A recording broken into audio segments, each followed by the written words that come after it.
on. This is a pretty long lecture, so let's just keep at it. And we've now checked off diffuse attenuation functions. And of course they're called diffuse because we're looking at a diffuse light field with light coming in from all directions into a planar radiance sensor, for example, as opposed to a beam attenuation where you're talking about a beam in one direction. Okay, let's go back to this figure. Here's the EDs and the EUs as a function of sun angle and sky condition.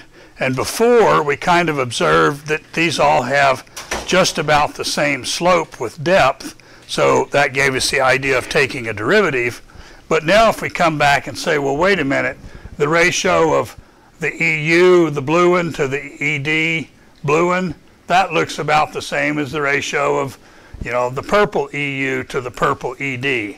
So maybe the ratio will be independent of things like sun angle. So let's just give that a try and see what we get. So now, rather than taking depth derivatives, we'll take a ratio, let's say EU over ED, which is known as the irradiance reflectance. And of course the idea is we're at a given depth, we have a certain amount of irradiance coming down.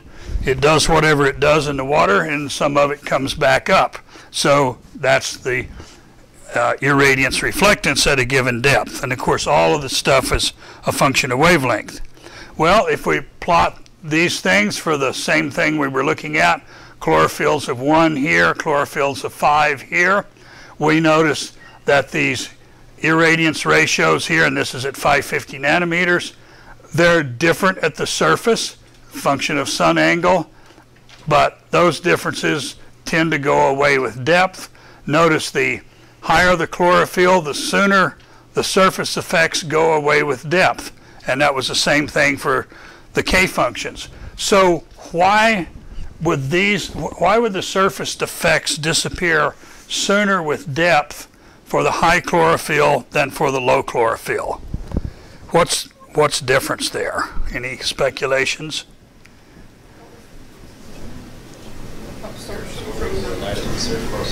Louder. Well, the plankton are absorbing. What else are they doing? Scattering. Yeah, there's more particles in the water here that are scattering more strongly. And so what the scattering is doing is wiping out, as you go down in the water, wiping out the information about where the sun was, for example, because the photons are being scattered all around. And so this asymptotic limit here, which in this case was at about 20 meters or so, it's pretty close. Here it's not even there at 50 meters. You get to that when the radiance distribution has lost all the information about the surface radiance distribution. Now, up here, you know, if I'm just below the water and I'm looking up, I can tell you, oh, the sun's over there.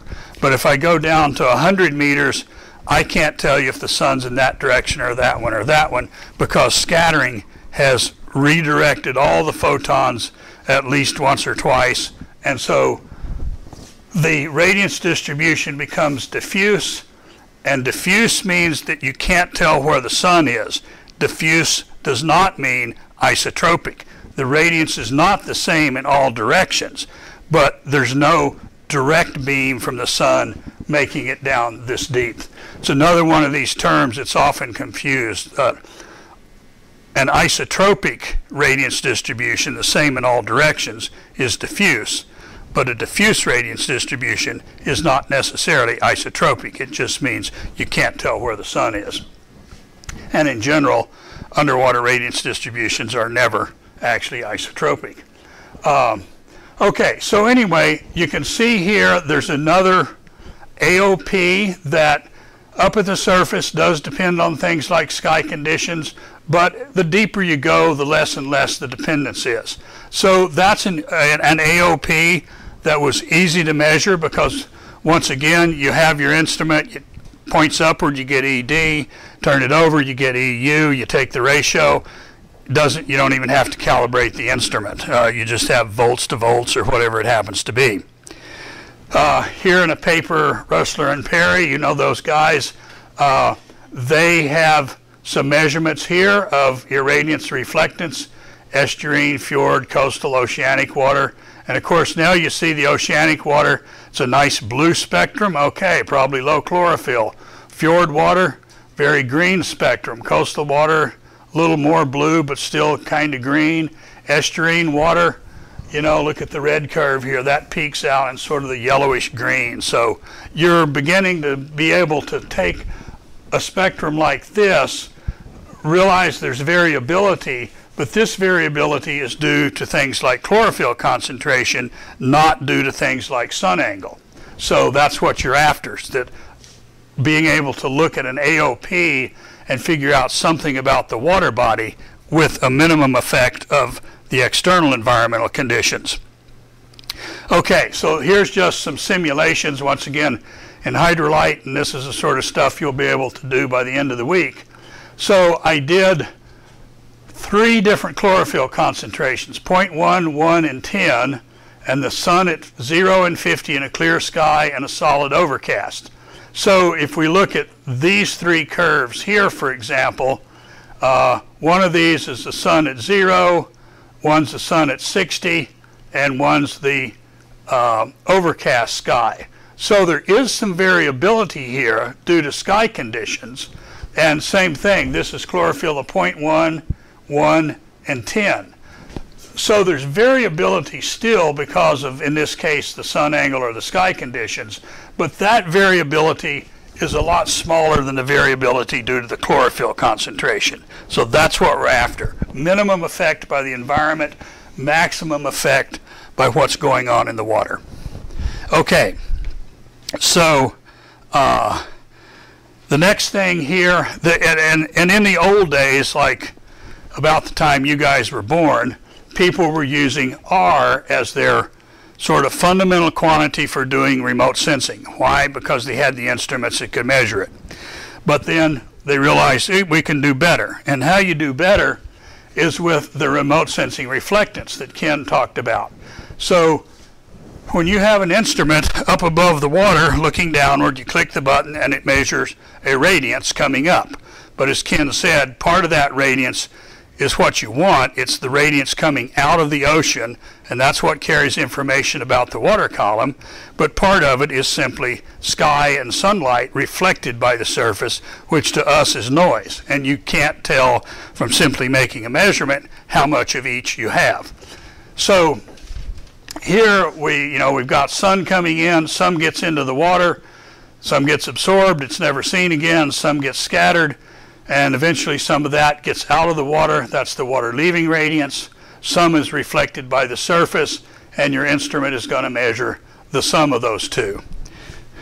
Okay, so this leads us to defining the remote sensing reflectance, which is the ratio of the upwelling water leaving radiance, LW, divided by the downwelling planar radiance, ED, with both of those measured in the air just above the sea surface.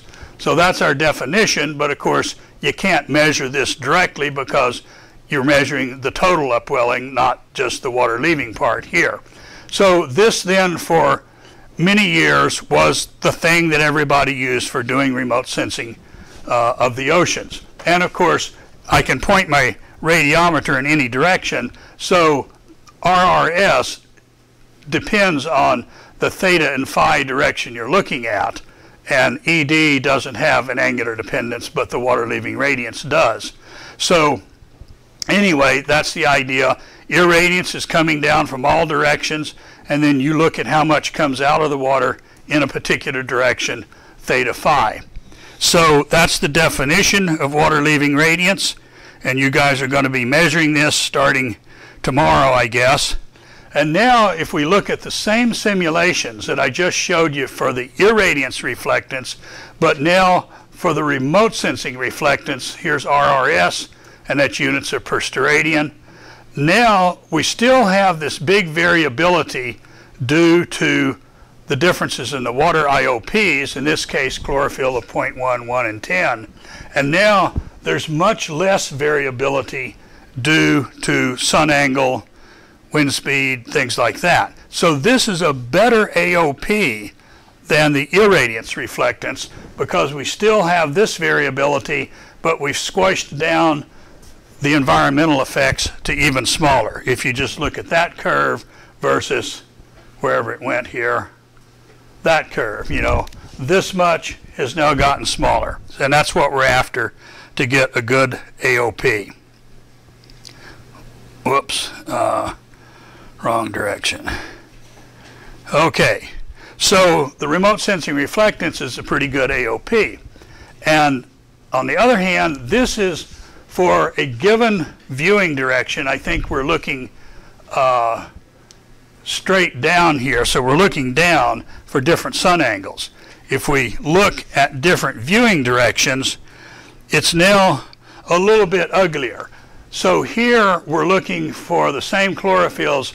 We put the sun at one angle, 50 degrees, and then we look at either looking straight down the nadir direction, looking at 30 degrees off nadir and right angles to the sun, so that's 30, 90, or looking 60 degrees off at right angles to the sun, or looking at 60 degrees and 135 from the sun. So the 60, 135, if there's the sun, I'm going to come around here 135 degrees, and I'd be looking down at a 60 degree angle here. That's what that curve is. Well, now for the low chlorophyll, there's not too much variability, but when we get out to the chlorophyll of 10, there's actually quite a bit of variability there for the different viewing directions. And of course, you're hanging off the side of the ship, pointed in some direction. As Ken mentioned, somebody else is measuring this direction. You want to compare it with an in-water instrument that's looking straight down. So now you have to account for these viewing angle directions or dependencies. And so Morel looked into this business here, and Morel calls this the Brdf effect, bidirectional reflectance distribution function. But anyway, the Brdf effect just refers to the dependence of what you're measuring on the viewing direction for a given sun angle, etc. So Morel or Gordon started the process, and they said, well, what we need to do is, rather than try to work with each one of these curves, let's try to pick some reference something, and we'll refer everything to that something. So the idea is the something will be, we're going to look straight down. It would be nice if the sun were straight up at the zenith. That will get rid of that. And then the atmosphere, of course, is attenuating irradiance along the way. So when you look at these old papers by Howard Gordon, he defines what he calls the normalized water-leaving radiance. And he says it's the radiance you would get if the sun were at the zenith and there were no atmosphere and you're looking straight down. So nadir viewing, sun at the zenith, no atmosphere. And that was kind of the definition that got burned into people's heads. But then later Morel came along and said, you know, this idea of removing the atmosphere is too extreme. You don't really want to do that. And the reason is, if there were no atmosphere and the sun were at the zenith, all the photons are going exactly straight down. They would get in the water, they would bounce around, you'd have a water-leaving radiance. But that radiance distribution is significantly different than what it would be if the sun were at the zenith and you still had an atmosphere. Because then the sun's up there, but there's also light coming from other directions due to atmospheric scattering, and that's going to get in the water, bounce around, and come back out. And you'll have a noticeably different radiance distribution with an atmosphere than without. So Morel and Gentili and Antoine had a series of 4 papers and looking at this Brdf business. And here's a simulation here, 3 different chlorophylls, and I'm looking at LU in the water just below the surface, or LW leaving the surface. And the solid lines are what you have if there's an atmosphere, and the dashed lines are what you have if there's no atmosphere. Well, they're about the same if you're looking at nadir out to 20 or 30 degrees, but often in remote sensing we're looking out at 40 or 50 degrees. And now there tends to be a noticeable difference in these curves here. And in remote sensing, we're trying to come up with a water-leaving radiance that is as accurate as possible. Well, having the difference here and here is not good enough for modern remote sensing.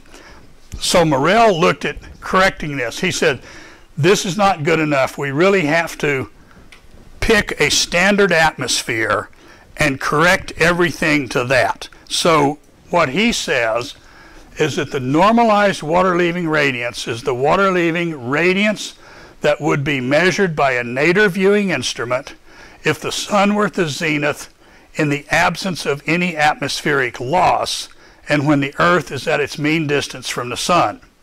Now, very important to understand, the absence of any atmospheric loss is not the absence of any atmosphere. He simply means, you know, when the light goes through the atmosphere, it's attenuated a little bit by absorption and scattering, so maybe only 95% of what starts out at the top of the atmosphere reaches the surface. So we're going to correct for that 5% attenuation, but we're not going to remove the atmosphere. So I'll show you how that's done in a minute.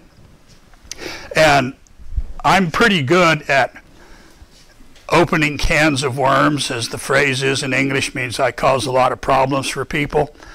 And I've been reading these Gordon papers, and then I read the Morrell papers. And Gordon says, in the absence of an atmosphere, Morrell says, in the absence of an atmospheric loss. Those are not consistent statements.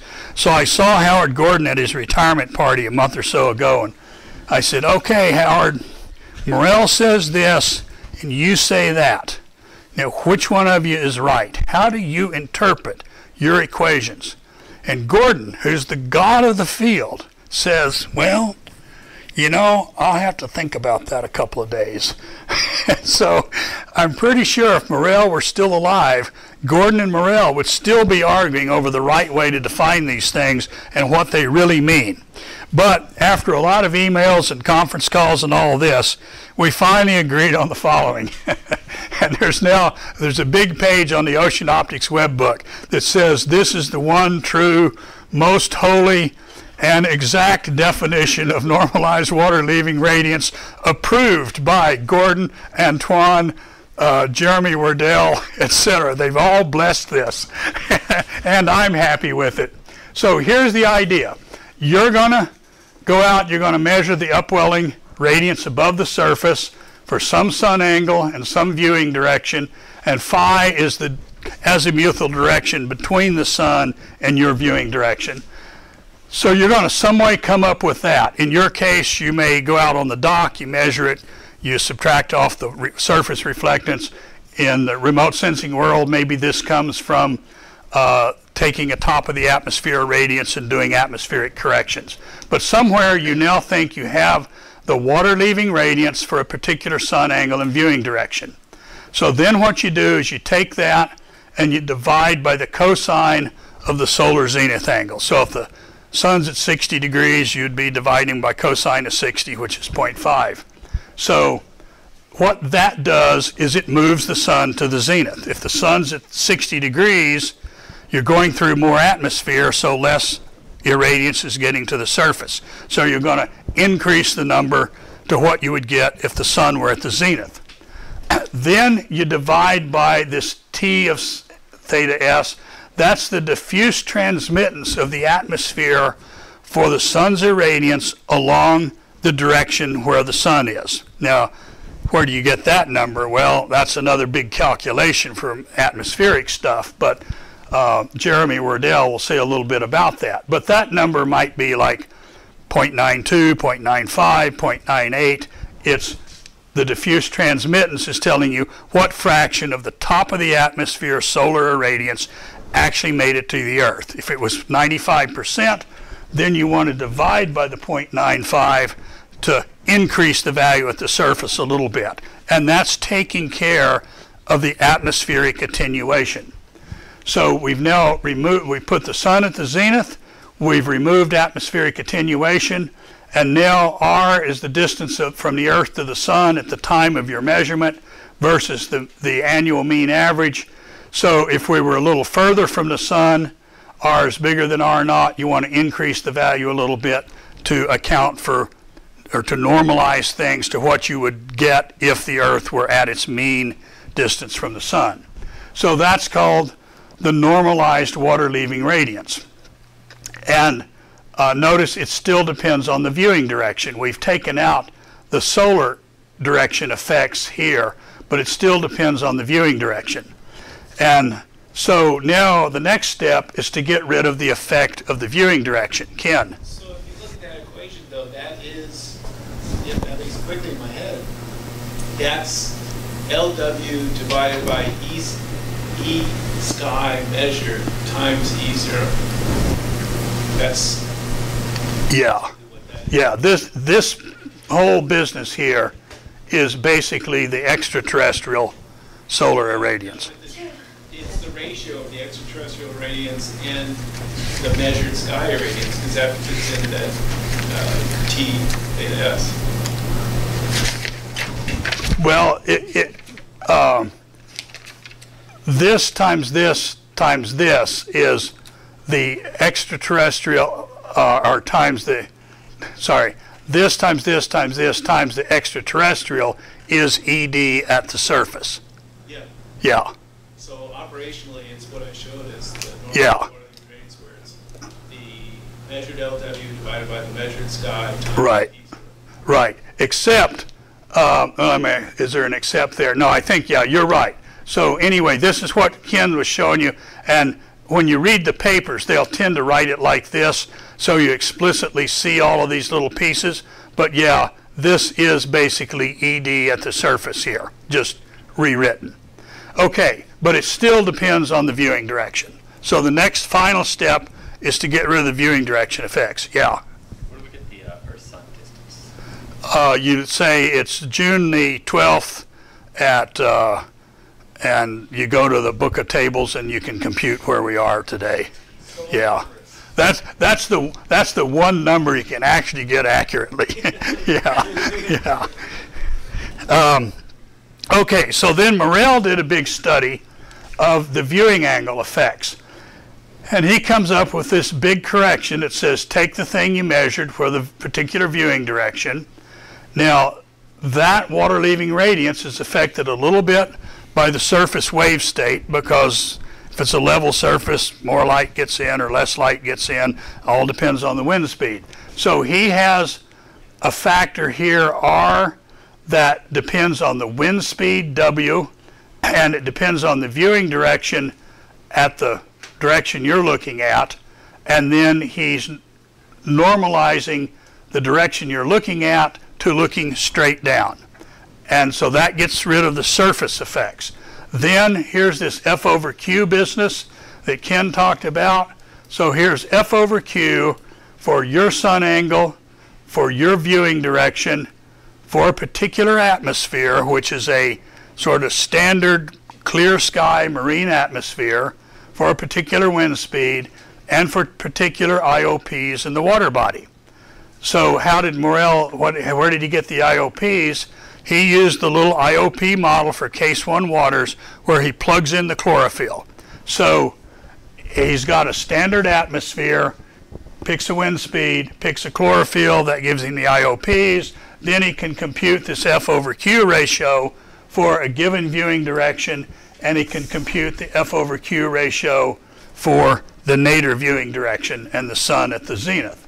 So the ratio of this to this corrects for the viewing angle direction, and what it amounts to is this whole mess here is all pre-computed for a range of atmospheric conditions, a range of chlorophylls, a range of viewing directions, a range of solar angles. So when Jeremy Wardell gets here next week, you'll undoubtedly see the same equation, and he's going to say, step number 29 of atmospheric correction, we know where the sun was, we figure out what the atmosphere was like, we figure out the viewing direction and all of that, and we go to a lookup table and we get everything here, which might be some number like 1.1 or 0.8, and we multiply times this, and we get what Morel called the exact normalized water leaving radiance. And so it's just a big fudge factor that takes care of the viewing angle dependency as well as the wind speed and all of that. Okay, so enough said on that. Then this is a radiance, and what most people actually work with now is a reflectance they call the exact normalized water leaving reflectance, which is this number divided by the extraterrestrial solar irradiance, so that's at the top of the atmosphere, and then multiplied by pi. So pi has units of steradians, and this all turns into a non-dimensional reflectance. So that's what NASA works with, and most people work with now when they do remote sensing, and they end up with the whole process of atmospheric correction finally gets you to this point, and then you plug that into some algorithm and you come up with chlorophyll concentration or whatever. But that's where all of this stuff comes from. The thing to keep in mind is that everything here, of course, depends on wavelength, so you have a different fudge factor for each wavelength. Morel developed his tables of these quantities using a case 1 IOP model, and so that's only for case 1 water. If you're in case 2 water, Morel's fudge factors may not give you good results. The correction factors require you to know the chlorophyll concentration in order to know where to go in the lookup table. Well, we're trying to retrieve the chlorophyll, so where does that come from? Well, what NASA does is they go through, they take the top of the atmosphere radiance, they go through the first 10 steps of the atmospheric correction, and they get to this quantity, and they say, now plug that into an algorithm and give me the chlorophyll concentration.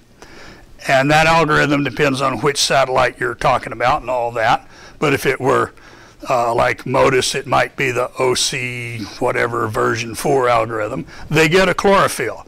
Then they go to the Morel's table, and the chlorophyll will say 1.2. So they look up the fudge factor for the 1.2 chlorophyll, and they come up with this. Then they take this and they plug it back into the chlorophyll algorithm, and they've got a little different spectrum now, so they get a little different chlorophyll value. So then they take that back, and instead of 1.2, it's 1.3. So now they come back in here, gives them a little bit different fudge factor, which they correct, and they come back here, and then they plug that into the chlorophyll algorithm again and cycle through that 2 or 3 or 4 times, and you kind of end up, hopefully, with something that settles down to a stable number. So there's an awful lot of stuff going on behind the scenes here. And then also, Morel's tables only are available for certain wavelengths, the ones you need for CWIFs and MODIS and VIIRS. Now, how did Morel come up with these fudge factors? He did a lot of hydrolyte runs where he would put the sun up here, the chlorophyll in the water. He would do the hydrolyte run. He would say, what's the water leaving radiance in this direction versus the water leaving radiance in this direction? Take the ratio, and that's the fudge factor that converts this direction back to this one. So these lookup tables are really a bunch of hydrolyte runs where he's got both pieces, and he's figuring out the ratio that would convert one into the other one. And Morel told me one time many years ago, he said, I've done over 1 million hydrolyte runs. Now, he didn't do them one at a time, but still, he got his money's worth out of hydrolyte. Okay, so here now, one more little view graph on this. Yeah, oh, sorry, Emmanuel. Just so you know, so every time you have a new sensor going up in the air, you have to redo the calculations because they have different wavelength, different things. And one of the issues we have now is we're running base, it's 22, and we have to calculate these tables. And the code is in France. The guy who wrote it is retiring. And we're now scrambling to find people who can do these tables for the community.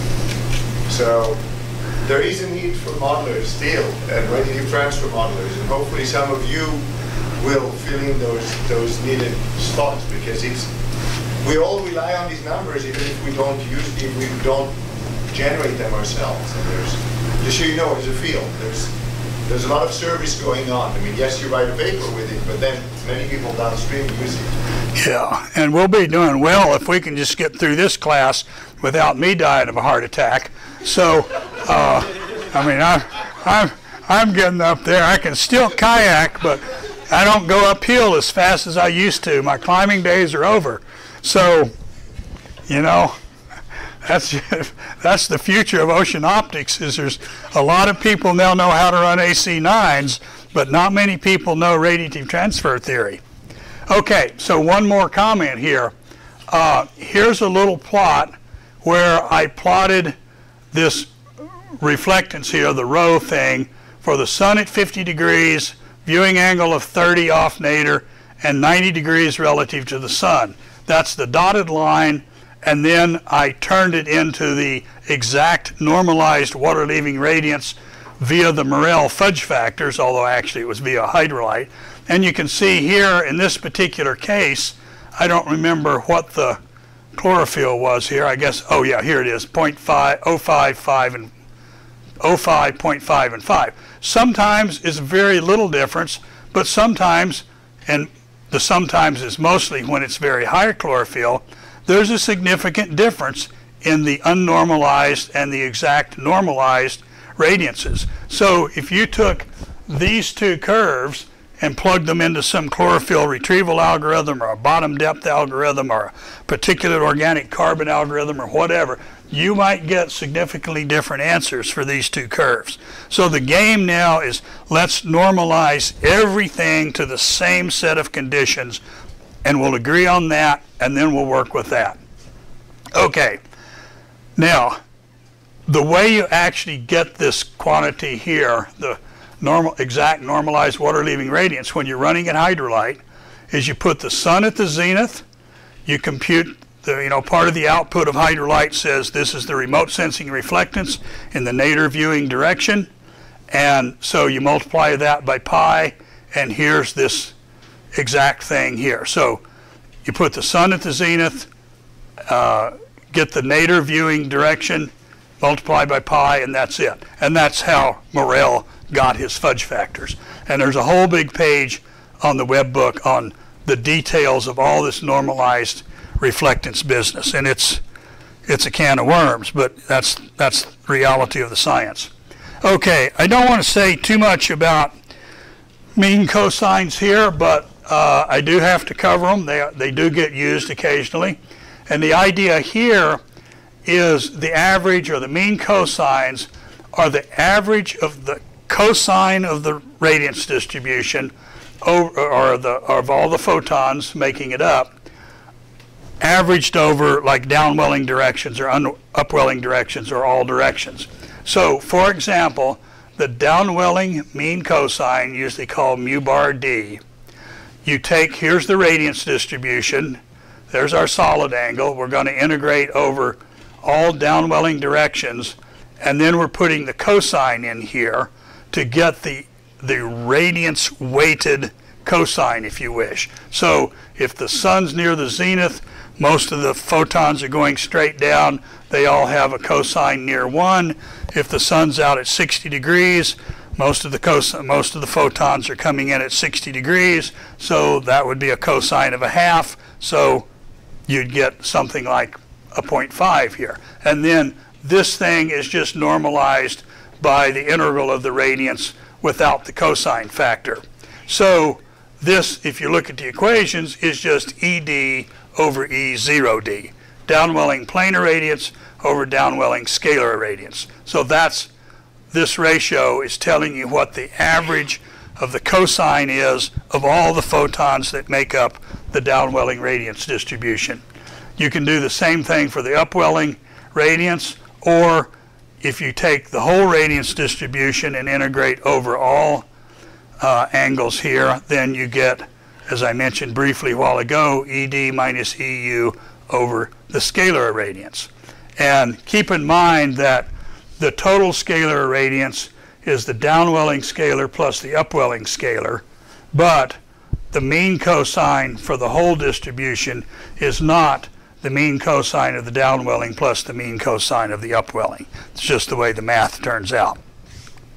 Okay, so that's the definition of these things, and the idea is if here's your underwater radiance distribution and most of the light is heading more or less straight down, they have a small angle theta, which means a large cosine near 1, so you'll have a large mu bar d. If most of the angles are coming in at some larger angle here, or it's a more diffuse light field, on average they'll have a bigger theta, which means a smaller cosine, which means a smaller mu bar d. And if the radiance is isotropic, so it's the same in all directions, mu bar u and d are 0.5, and the mean cosine of the whole distribution is in 0. So these are just handy little numbers that if you compute them and the mean cosine ED is 0.9, you say, man, most of those photons are heading straight down. If it's 0.7, you say, wow, most of the photons in the water are heading out at larger angles here. And that's what they're good for. That's how they get used. Okay, enough said. Here's just a plot of mu bar D's solid, mu U's dotted, and the total mu's the dashed lines. So once again, these are all sort of different up near the surface, but each particular one will come together if you go deep enough in, we get what's called the asymptotic distribution. And Ken had a table this morning where he was showing mu bar D's, and they were numbers like 0.7 or so. Mu U's tend to be around a third, and then the totals are usually, 0.6 or 6.5 or something like that. So they're always a little less than the mu bar D there. Okay. We've now been going here. I guess I'll go ahead and go through this. If I don't, Colin will kill me. Okay, here's a plot. Once again, these are hydrolyte simulations. Here's the absorption or scattering coefficient as a function of depth, and this is at some one wavelength here. I don't remember if I said what it was, but one wavelength. So here's the absorption coefficient. It's a little hard to see, so I replotted it multiplied by 10. And then here's the scattering coefficient.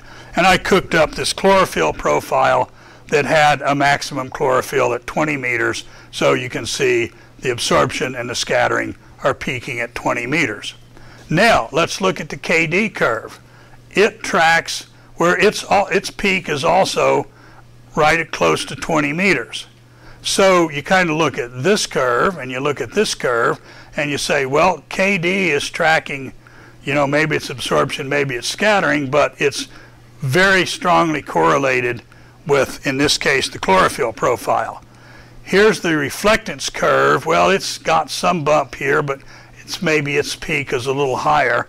And then here's KU, so K for EU. It's kind of decreases, and then it's got a peak here, but the peak is lower than the chlorophyll peak here. And what's going on with all of that? Well, I'll say a few words about this thing called the single scattering approximation and quasi-single scattering approximation in a couple of days. But basically, what you find out is that KD is a very sort of absorption-like parameter. It depends very strongly on absorption, whereas the reflectance depends on basically the ratio of backscatter to absorption. So ours being, is also affected by the IOPs, but a little bit different way than the Ks are. So here's another plot here. I plotted the absorption coefficient, and this is KD or KU, as I just go down in depth here. So as I go down in depth, and I get to the 25 or 20 meters here, the KD is the blue dots. So it starts out low up here, and it gets big, and then it gets smaller again.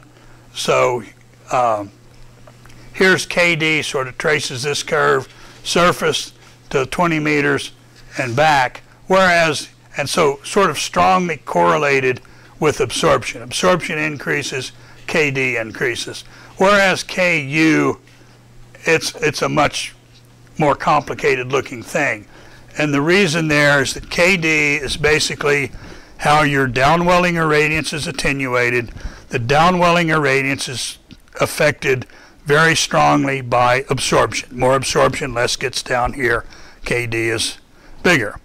Whereas Ku is affected also very strongly by the backscatter coefficient. So yeah, some of the light gets absorbed, it gets down here, but then Ku depends on how much is backscattered, and so it's a more complicated quantity. And here to first order, you'll find out that reflectance, R, is proportional to first order to BB over A. And if we just take, for these simulations, the BB over A values versus R, you can see a nice, fairly linear relation here. So R depends on BB over A, KD depends mostly on absorption. And that's what makes these useful. Colin? And Kurt, I would just call your attention to the fact that this said this was for inhomogeneous water, but he's allowed absorption and scattering to vary by saying that materials that are responsible for absorption are also likely to be responsible for scattering. There's no reason to think that that's going to be true in the ocean, because often the particles that are responsible for scattering, the relationship between the observed scattering isn't linear. So John Zandveld and Jim Kitchen published a paper in like 100 years ago, 1991, called On the Non-Correlation of Fluorescence and Beam Attenuation, basically showing that you can have populations of phytoplankton and their absorption to scattering ratios change as it goes deeper. So you might have constant cells with constant scattering coefficients, but if they're photoacclimating with depth, the absorption per cell is going to change. So therefore, you would have a different relationship. You wouldn't have the same peak in absorption and scattering in your profile. And so that would change even more this relationship between KD and A, and certainly KU and A or B. So this is probably one of the cleanest examples you could look at it, and you still get this difference between KU and the profile of KD and KU. But now imagine that A and B are not correlated with that. Yeah. So then I pose a question down here. Suppose we put a layer of, what did I say here, highly scattering but non-absorbing particles in the water. So we put a layer of coccoliths in here. The little calcium carbonate plates scatter like crazy, but they don't absorb. Or maybe this is the bottom and there's a lot of resuspended quartz sand sediment that scatters very strongly but doesn't absorb. So if I put those particles in the water, what would happen to KD? So they're highly scattering but non-absorbing. And I put a layer in anywhere here, let's say up near the surface. What would happen to KD?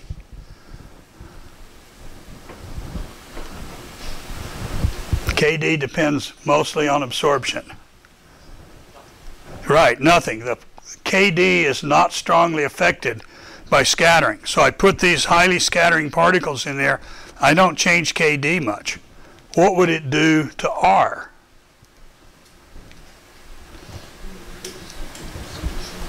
Yeah, R is going to change. So because the highly scattering particles, that's going to change my backscattering. And the absorption will stay the same because these were non-absorbing particles. So R is going to increase because of increased scattering. K is not going to increase because the new particles were non-absorbing. Or, of course, I can play the opposite game. What if I put a layer of highly absorbing CDOM in here? Well, then KD is going to change because it's proportional to absorption. And R is going to change because now we've changed the denominator but not the numerator. So R will decrease. Okay. Here's a little pop quiz now. Here's some R, KD, KU, and KLU plots and some mean cosine plots. So notice, okay, here's the dotted line is 0. So KD is always positive, and the bottom was 15 meters here. So KD is always positive. That means positive KD means the ED is attenuating with depth, just like you expect it to. But now look at KU. That's the green curve. It starts out positive, crosses 0, and KU becomes negative, as does K for LU. So K for LU means I'm looking straight down at the upwelling radiance here, and then as I go down, I measure the LU profile. So both KU and LU have gone negative. So what's it mean to have a negative diffuse attenuation rate. Yeah, it means it's getting brighter as I'm going down. Well, that sounds stupid. I mean, if I go out in the Damariscotta River and I'm a scuba diver and I go down in the water, I expect it to get darker as I go down. Well, this is telling me if I'm looking upward at ED, it's getting darker and darker as I go down, all the way down to 15 meters. But if I'm looking downward and I start out at the surface and I sink down to like 5 meters, for example, and I'm looking downward, it's getting darker, darker, darker. And then beneath some depth, like about 7 meters, my EU sensor is going to start measuring bigger and bigger values. So it's getting brighter for the EU or the LU part. So how could that be? Bottom effects. Yeah, if we had a bright sand bottom, we're getting a lot of ED down there. It's reflecting off the sand bottom. And if I get close enough to the bottom to see it, I'm now starting to see a brighter upwelling light field than I was at the surface. And here's mu bar D and mu bar U.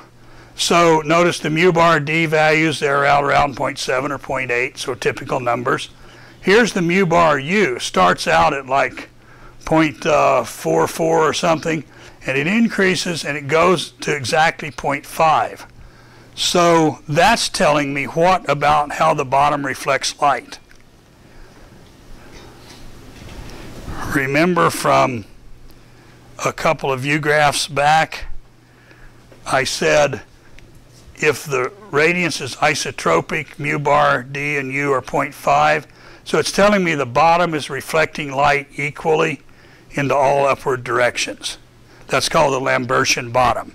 And I got that from this figure by observing that mu bar U was 0.5 and not some other value.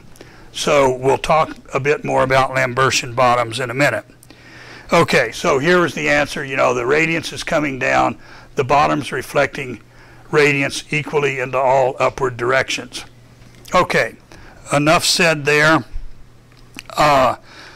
That's it for AOPs. Let me spend just a little bit of time on this thing called the Bidirectional Reflectance Distribution Function, or BRDF. So you now know that the whole deal with IOPs, absorption coefficient to VSF, tell you everything there is to know about how a volume of water absorbs and scatters light. And the BRDF is basically the IOP for surfaces. Now the surface could be the water surface, a bottom sediment, could be a seagrass leaf, can be this wall, any surface. The BRDF tells you how radiance coming in at some one direction is going to be reflected off into any other direction. So just like the volume scattering function, you have an incident direction, theta phi incident, and a reflected or scattered direction, theta phi reflected or scattered.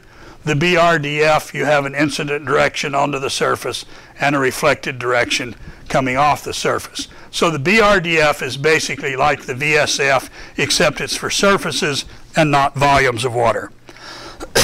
And so the basic geometry, if you wish, is you've got a surface here, radiance comes in and radiance reflects off, and of course you've got all these little solid angles and everything you have to deal with. And there's pages on the web book. But that's the basic idea. And how you actually define these things is you say, well, here's my little element of surface, and I'm going to have some incident radiance here coming in at some angle theta I and phi I, and it's going to be coming in some little solid angle d omega I, and it's coming in at some angle theta I, so there's a cosine theta I. So I have this part for the incident radiance. Well, this is really, you know, remember radiance times cosine times solid angle, that's really irradiance. So I'm going to have an incident irradiance where the light is collimated in this particular direction, theta I, phi I. It's going to hit the surface, and some amount is going to reflect off into some other direction. So if you read the kind of math books, this is how they will define the Brdf as it's the rate of change of reflected radiance with solid angle as you change all the directions and everything. How it's really measured is you have your surface, you put a collimated irradiance onto the surface from a particular direction, and you look at how much radiance is reflected into every other direction.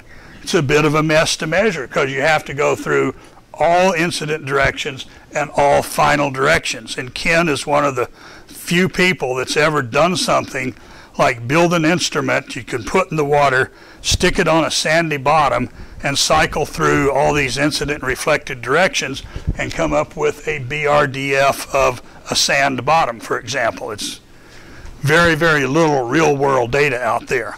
The atmospheric people do a lot of that because they can build a tower above a forest or a wheat field or a desert, and they can move instruments around, and they can, make all these measurements, and they come up with a Brdf for a wheat field or a forest or a desert sand or a muddy ground or whatever, because they can work much easier than the air than we can work in the water. Okay, and the way this gets used, if I wanted to compute the light reflected by the surface, and I know the Brdf, I can multiply this part over here and then integrate over all incident directions.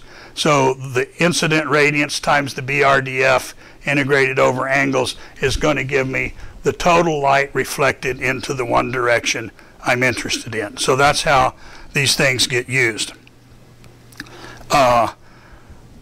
When you're reading about these, you'll see, papers, people will say, and we assume the surface to be Lambertian. Well, then you'll sometimes see a statement that will say, Lambertian surfaces reflect light equally into all directions. Lambertian surfaces are therefore called isotropic or uniform or perfectly diffuse reflectors. Well, that gives me a mental image of the light being reflected off into all directions and it's equal in each direction. And sometimes you'll see papers where they say a Lambertian surface reflects light with a cosine angular distribution, and therefore Lambertian surfaces are called cosine reflectors.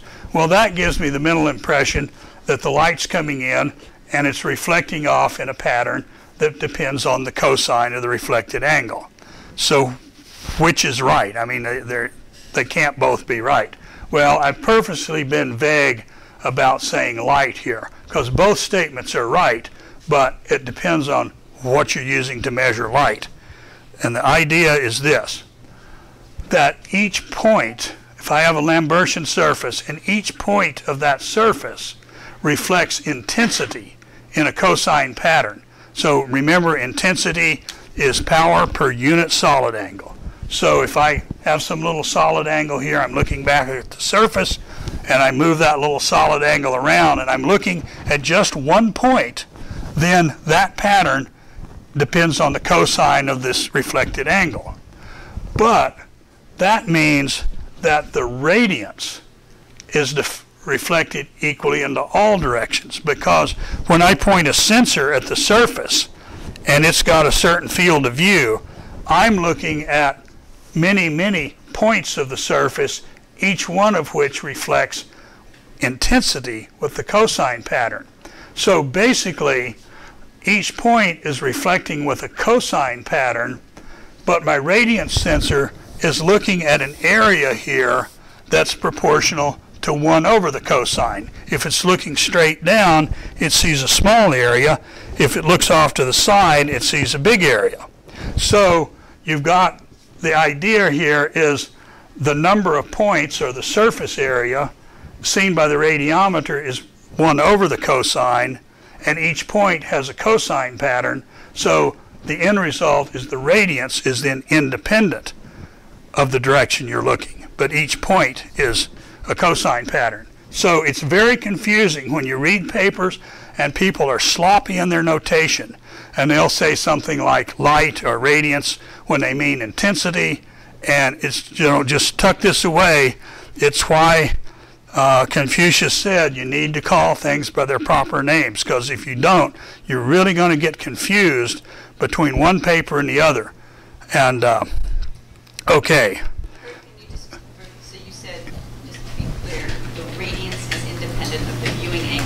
radiance is equal in all directions. Yeah, so basically, No matter how you look at it. the bigger my angle here, the more points I see.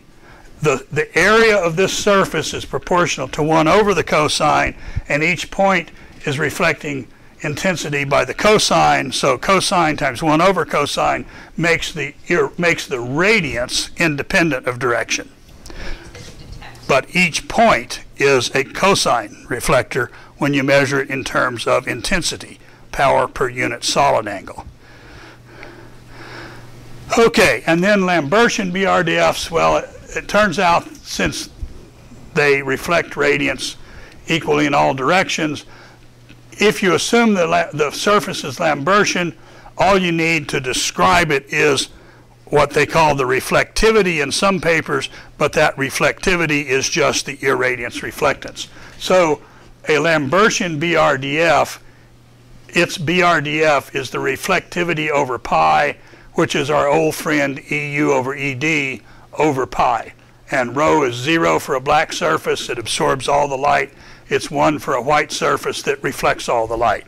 Normally in hydrolite, people will read in something like an irradiance reflectance of a particular bottom type like sand or seagrass or coral or kelp or whatever it is, and they will have measured this in the field, and then they'll say, well, put this in hydrolite and then just assume the surface is the bottom surface is Lambertian, and away they go. Although hydrolite can, in principle, handle non-Lambertian BRDFs.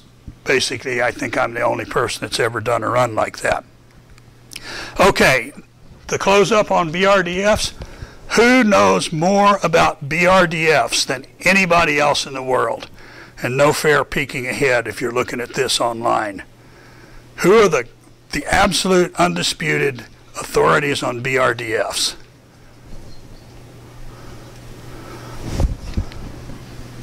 It's the movie industry.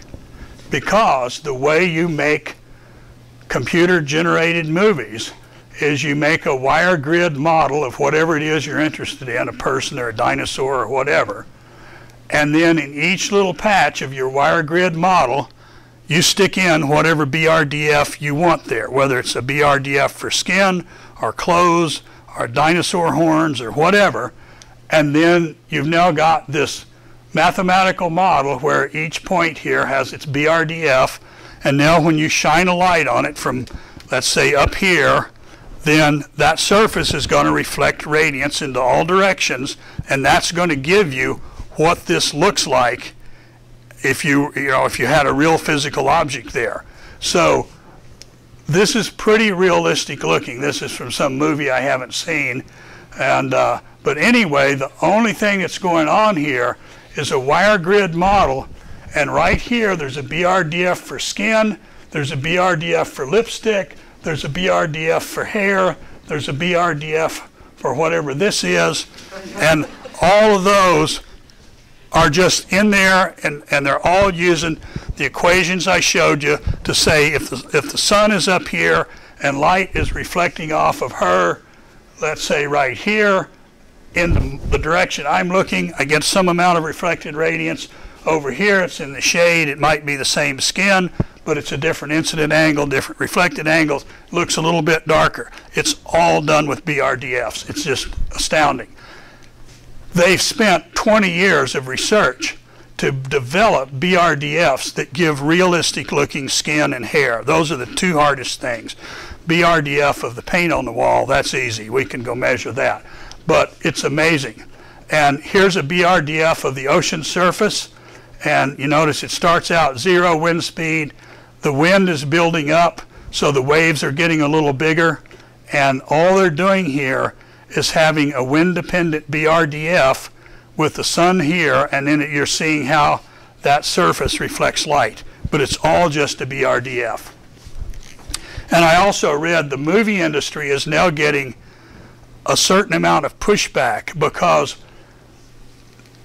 they can generate computer-generated people that are so good you cannot tell whether it's a computer-generated person or a real person in the movie. And some people find that creepy. They think